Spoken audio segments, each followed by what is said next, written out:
আসসালামু আলাইকুম viewers, welcome to mother cooking channel. আজকে আমি আপনাদেরকে তৈরি করে দেখাবো চিকেন পরোটা। আর এই চিকেন পরোটা তৈরি করার জন্য আমি এখানে 1 কাপ আটা ও 1 টুকরো চিকেন নিয়ে নিয়েছি। প্রথমে আমি এই চিকেন পরোটা তৈরি করার জন্য এরকম মিডিয়াম সাইজের একটু আদা থেতলিয়ে নিচ্ছি। আদাটি থেতলানো হয়ে গেলে এটা উঠিয়ে রেখে দিয়ে দিচ্ছি রসুনের কোয়া 6টি। এখানে আমি বড় বড় রসুনের কোয়া নিয়েছি। এখন আমি এই রসুনের কোয়াগুলোকেও ভালোভাবে থেতলিয়ে নিচ্ছি। এই পর্যায়ে কিন্তু থেতলানোটা হয়ে গেছে। এখন আমি রসুনের থেতলানোটাকেও তুলে নিচ্ছি। দিয়ে দিচ্ছি চিকেন, আর এই চিকেনটাকেও আমি খুবই ভালোভাবে থেতলিয়ে নিচ্ছি। এই পর্যায়ে কিন্তু চিকেনটা থেতলানো হয়ে গেছে, আর এটাকে কিন্তু খুব ভালোভাবে থেতলানোর দরকার নেই, এরকম আধা থেতলানো হলেই কিন্তু চলবে।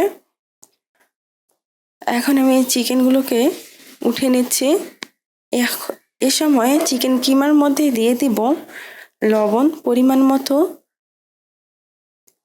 ধনিয়া গুঁড়া 1 চা চামচ, গোলমরিচের গুঁড়া 1/2 চা চামচ, জিরা গুঁড়া 1 চা চামচ, চিলি ফ্লেক্স 1 চা চামচ।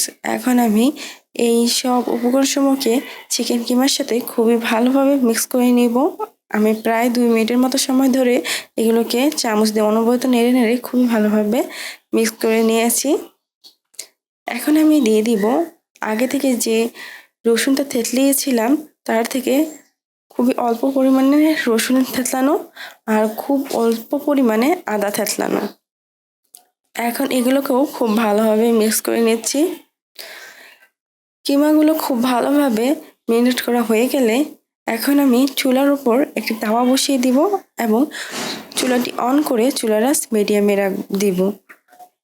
দিয়ে দিচ্ছি সয়াবিন তেল 1 টেবিল চামচ। এখন আমি দিয়ে দিব চিকেন কিমাগুলো। তারপর অনবরত নাড়িয়ে নাড়িয়ে এই চিকেন কিমাগুলোকে ফ্রাই করব। আমি প্রায় 2 মিনিটের মতো সময় চিকেন কিমাগুলোকে খুবই ভালোভাবে নাড়িয়ে নাড়িয়ে ফ্রাই করেছি। এই পর্যায়ে আমি দিয়ে দিব বাকিটা আদা থেতলানো, বাকি থাকা রসুন থেতলানো। এখন আমি এই সব উপকরণসমূহকে একত্রে খুবই ভালোভাবে ফ্রাই করব। আর এই সময় কিন্তু অনবরত নাড়িয়ে নাড়িয়ে ফ্রাই করতে হবে, এতে করে কড়াইয়ের সাথে দাগ লেগে যাবে না। ফ্রাই করার এক পর্যায়ে আমি চিকেন কিমাগুলোকে এভাবে একটা চামচ দিয়ে চেপে চেপে ফ্রাই করে নিচ্ছি। এতে করে কিন্তু চিকেন কিমাগুলো খুবই ভালোভাবে ফ্রাই হবে এবং পরোটাটা খেতে কিন্তু খুবই ভালো লাগবে। আর পরোটা খুব বেশি টেস্টি করার জন্য অবশ্যই আমাদের চিকেন কিমাটাকে ভালো করে ফ্রাই করে নিতে হবে। আর এই সময় কিন্তু চিকেন কিমাগুলো খুবই ভালোভাবে ফ্রাই হয়ে গেছে। এখন আমি এই চিকেন কিমাগুলোকে উঠিয়ে নিচ্ছি। এ সময় আমি একটা বাটির মধ্যে দিয়ে দিচ্ছি পেঁয়াজ কুচি 1/4 কাপ, দিয়ে দিচ্ছি কাঁচা মরিচ কুচি 1 টেবিল চামচ, দিয়ে দিচ্ছি লবণ পরিমাণ মতো, ধনিয়া গুঁড়া 1/2 চা চামচ, জিরা গুঁড়া 1/2 চা চামচ, চিলি ফ্লেক্স 1/2 চা চামচ। এখন আমি এই সব উপকরণসমূহকে খুবই ভালোভাবে ম্যারিনেট করে নিব। তারপর দিয়ে দিচ্ছি আটা 1 কাপ, দিয়ে দিচ্ছি চিনি 1 টেবিল চামচ, দিয়ে দিচ্ছি পানি 1 কাপ। এখানে আমি 1 কাপ আটার জন্য 1 কাপ পানি ব্যবহার করেছি। এতে করে ব্যাটারটা কিন্তু পারফেক্ট হয়। এখন আমি এই সব উপকরণসমূহকে খুবই ভালোভাবে মিশিয়ে নিব। আটার ব্যাটারটা একেবারে পারফেক্টভাবে তৈরি হয়ে গেলে দিয়ে দিব চিকেন কিমা। তারপর আমি চিকেন কিমাগুলোকে আটার ব্যাটারটার সাথে খুব ভালোভাবে মিক্স করে নিচ্ছি।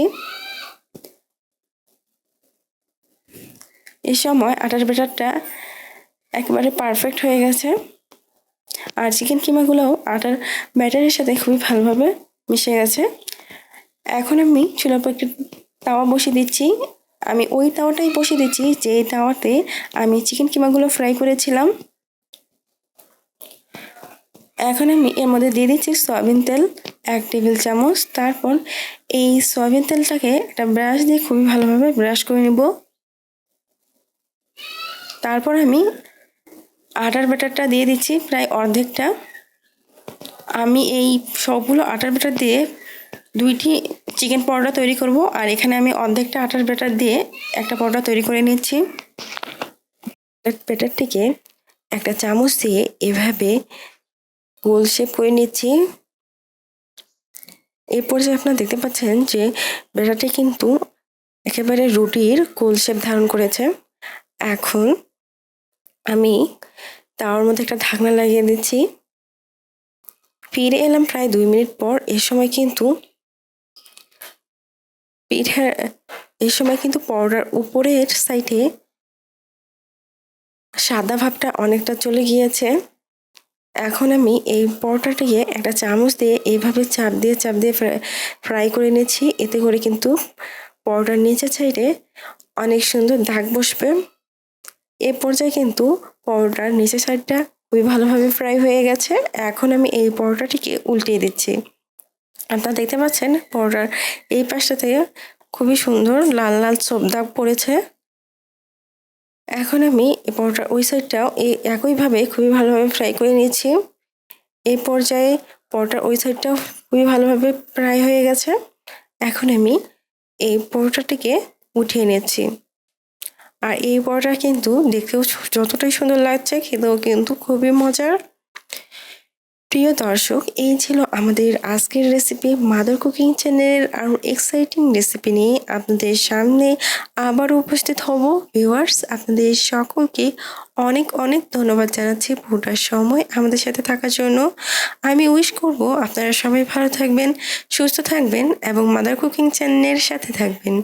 এই চ্যানেলে নতুন হয়ে থাকলে চ্যানেলটি সাবস্ক্রাইব করুন এবং ভালো লাগলে লাইক, কমেন্ট ও শেয়ার করুন। ধন্যবাদ।